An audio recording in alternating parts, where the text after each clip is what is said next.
Channel को subscribe करके video को लाइक शेयर करना ना भूलें। Ready start. सभापति महोदय, वह केवल एक स्वप्न ही रह जाएगा। ऐसी स्थिति में मैं अनुभव करता हूं कि आपातकाल की घोषणा की जाए और इस देश के जो बुद्धिमान लोग हैं उनको लेकर एक सर्वदलीय सरकार स्थापित की जाए।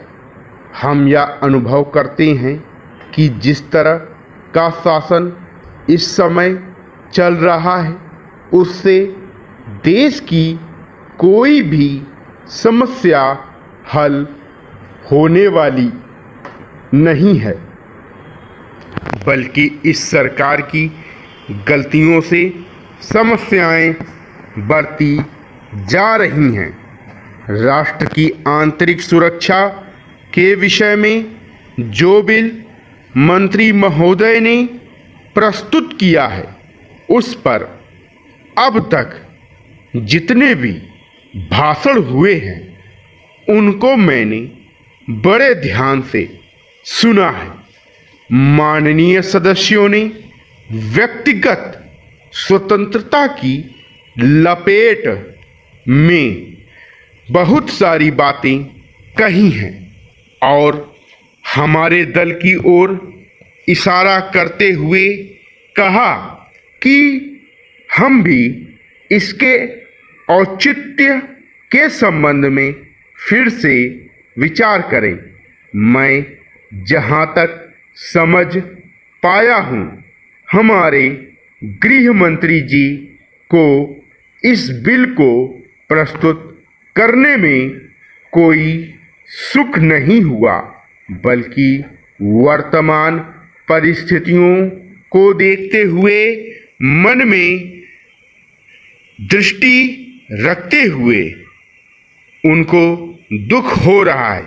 आज जब हम नागरिक सुरक्षा, व्यक्तिगत सुरक्षा और स्वतंत्रता की बात करते हैं तो सबसे पहले उसमें व्यक्तिगत सुरक्षा की बात आती है।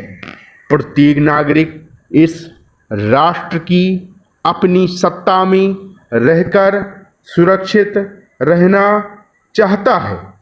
हमने इस बात की सुरक्षा अपने संविधान में दी है और हम यह आशा करते हैं कि राजनीतिक दलों में आपसी मतभेद होते हुए भी राजनीतिक मतभेद का आदर होना चाहिए।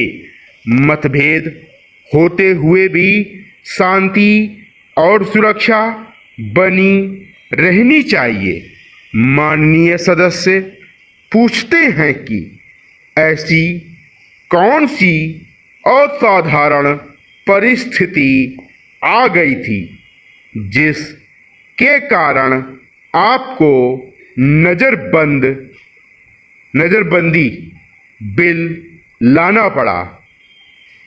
मैं आपसे कहना चाहता हूं कि क्या ही अच्छा होता यदि नेहरू जी की उस बात को जो उन्होंने लोकतंत्र के संबंध में बहुत वर्ष पहले कही थी, आज भी स्मरण रखते। उन्होंने एक बार कहा था कि लोकतंत्र के संचालन और दायित्व निर्वाह में अगर किसी प्रधानमंत्री को बार बार पीछे मुड़कर देखना पड़े कि कोई छुरा तो नहीं भौंक रहा है या कोई अच्छी बात नहीं है।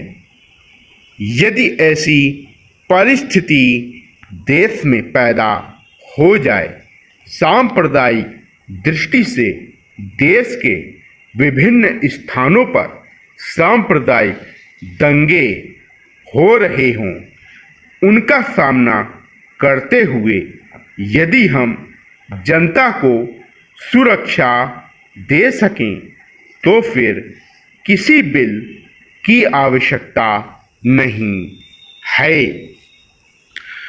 महोदय, योजना पर वाद विवाद सच्चे अर्थ में एक राष्ट्रीय विचार विमर्श का अवसर है और मुझे प्रसन्नता है कि सदस्यों ने इसे गंभीरतापूर्वक लिया है। हालांकि इसकी आलोचना भी बहुत हुई है। ऐसी आलोचना सुनने के हम अभ्यस्त हो चुके हैं। पहले इसका लक्ष्य योजना का विचार ही हुआ करता था।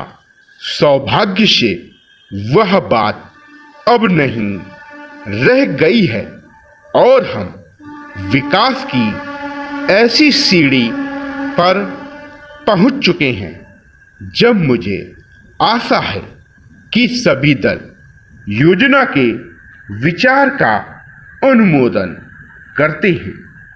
कुछ ने योजना के कुछ अंशों का अनुमोदन किया है और अपनी आलोचना अनेक कार्यक्रम को लागू करने के तरीके के लिए सुरक्षित रखी है। कई सदस्य ऐसे हैं जो योजना के हमारे ढंग को बिल्कुल पसंद नहीं करते। अब यह स्पष्ट है कि हम में से प्रत्येक व्यक्ति के रूप में नहीं बल्कि दल के प्रतिनिधि के रूप में कुछ विचारों के पक्ष में हैं और कार्य संचालन के इन्हीं विशेष तरीकों को पसंद करता है।